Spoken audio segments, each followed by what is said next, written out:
tuần lái đặc sự hẹn được hiện là khop mày social media tấm khop mày nên hiện các ta khan còn đặc luai na video pakat kan da heti lai hian followers kha các hệ số sun sang lệ tle mà này thì chuan nên thì anh liếm mẹo chuan kan huang khian followers sing ni chuang còn bung ta tụi nghe ni anh tiếng nghe còn là chuột anh ti zong zong kha các con soi don lova ton chuma các con soi tum zo ka chu mi tam takin kan khriat thiam lo thrin chu mi ngai san om lo pui pui kan follow sup supa kan vok la ka kan follow ka thang kan no pa kan ve na ni pui te kan dik lo ni kan te thuina a dik vio mai ma ko chu thlir dan chidang le chuan thil la kan zong hi a thokyak lo la kan han ti hianin he popular kan han ti hianin la dan hi phang phang om ni a che zong la te oma a tha zong la te oma a mak zong la te om boka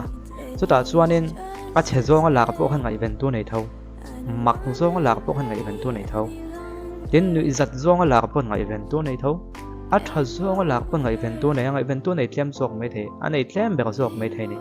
chu la ya chuanin mi an la ka wang le mi nan follow on hema wang khan kha mi khing kha an ngai sang ta an du ta ti na ni lawa kan thil en na sathi kan ngai san zong piang chau ni ta se nang po I phone kha han la tai la ni le ngai en na sa sat kha han ti tai la tam ta chu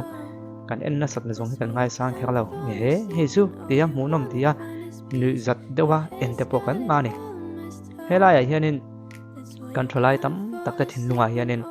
followers kan lo kan lo bo ma kan lo siam loi hianin heta om ka heta om mo kan ti thina tam tak chuan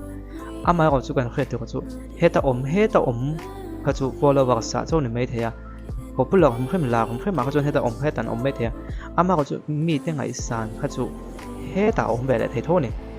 chu lai chon kan khret to pe mo em ma chuan ama em followers singa ni mai the ma tinge followers singa na chan chu chiang la in thil ka ti wang nge followers kanga ai to chana he mi te chung chang chu eng follow ni ta se tun la le ol tam tak live na followers nga thei nan te viewers nga thei nan te ron ti chiam anom ve thrin ni an tam to ni no te ti lang mai te mo bial pa tu ne nom lai ti lang mai te followers an han nga chum khan in heta om ka heta omang khan ni ngai na hom ta tat maya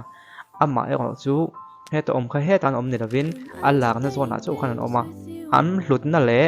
an mi na mi pa ngai anga an ngai na zo ka chu he ta an niam tha ve le tho ni example soi don nila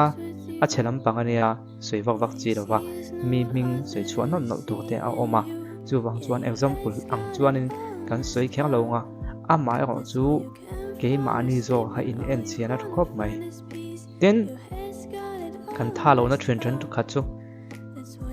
followers an nga ni chung lakin sing ni chuang in an follow kha chen khan ai dan an nat tat then khan lai nat lat mai ni ma ko lai ti nat lat tu pon ni chuang lo a kha chu khovel kal phung ve pakha ania chu wang chuanin om zia zo ka chuanin tuna hianin mi pui hian ngai ngai event ti tai lak pathian thu tha deu kan soi tai la en tu tok chu kan nei mai theya amma ko chu mi tam tak chuan min ngai event lem lawang ma se chu tiang ni rovin thuam no sexy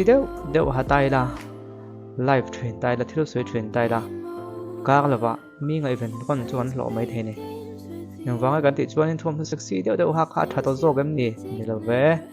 ma ko chu mi na mak tian en te an ngai event hi khan pai na om ve a chu mi ni wang chuanin khalai te ha thiam nga ya followers an nga wanga kan ngai sang ta view anga ngai na ang te ngat kan ngai event he chu ngai event nia kan ngai san zong he kan ngai event vak lo nia kan ngai event ta hadang ania mo kan beng ver zong yom ve ni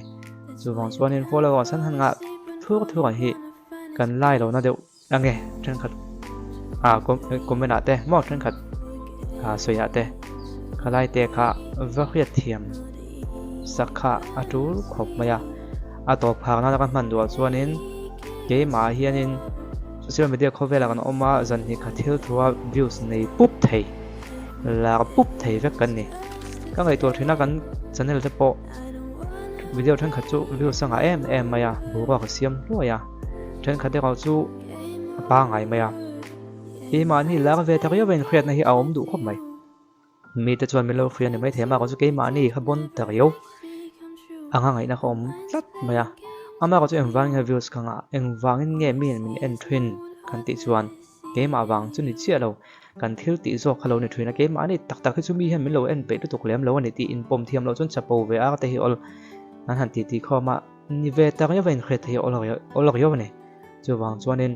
thil hi engwang e chan ti hi zio chiana a chan kan khre chian chuan thik om deuh te thik om lem lo te an lo om ve thina ni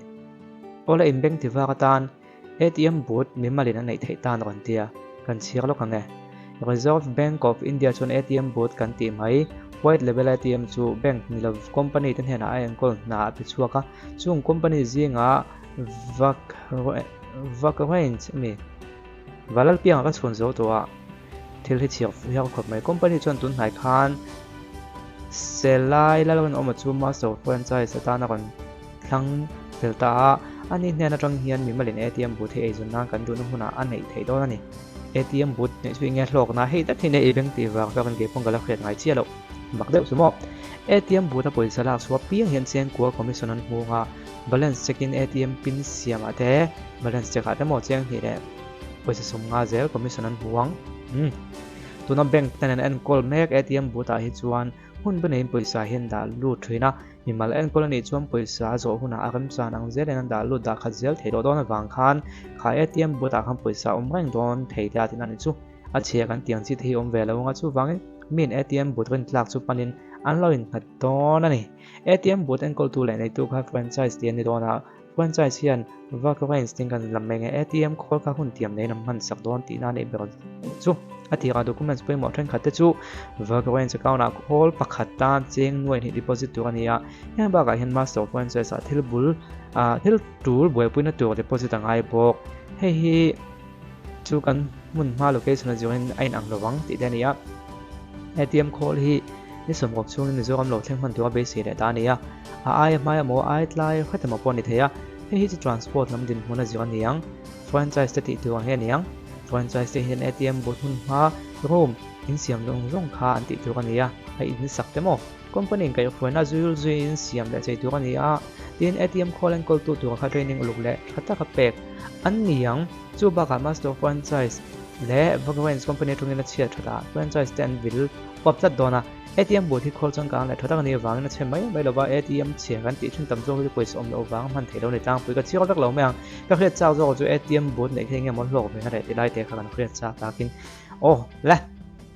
du tok chawang ton tum chu helam hi ti dai te hang heili hian anau pai hi thlak lai ani to ti soin kumin kum top lam chuan nau te dom takan nei be sei tai la nau te hi chuan in nei na hi chu phuar het deuh nge niang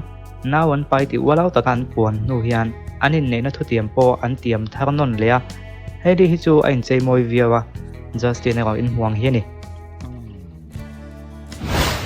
nawan pai har ve ngat buka lom pui tu pon nga ngang mai alom pui tu te po an fol hom viawa official taka anin nei kha kum sang hi da som pariat dei khani to wa nawan pai lok lo wang hian min lakin nei te chu nawan nei tak du lo midang an pakai le mai zela lom ti ngai dan po piang na sang han bio ma se hei tu na chon naw chon han pai tat phota eng le khole nawan pai thu hi an thu pai ngang vio maya ma se chik tan chona khiat thei ome a chan chu tun ma hei nei in che dan kanen chuan a pian moi le tak samoi tak lan pa theina tu ha fowa chu ti line tun haya in cheina social media lama kan lo mu thei te ro chu tiang chu ani vak to lem lo jacket lian pui le a pian khu thei tu thuam no a hata fowa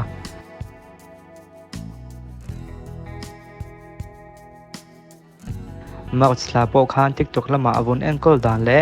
a mel mai te tak langa heta dam doi mana soya hian nau pai mek ta tan po a man thei ti ro a soi tel ma se chumi ni wang chuan ani hian nau lo pai mek ti ro kan ring lu tu kom lo ve a mel bak tilang hek lo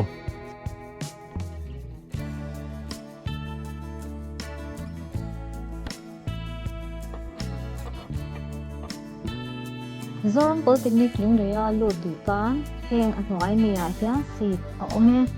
Diploma in Civil Engineering seat somtun Diploma in Electrical Engineering seat somtun Diploma in Mechanical Engineering seat somtun Diploma in Computer Science and Engineering seat som thum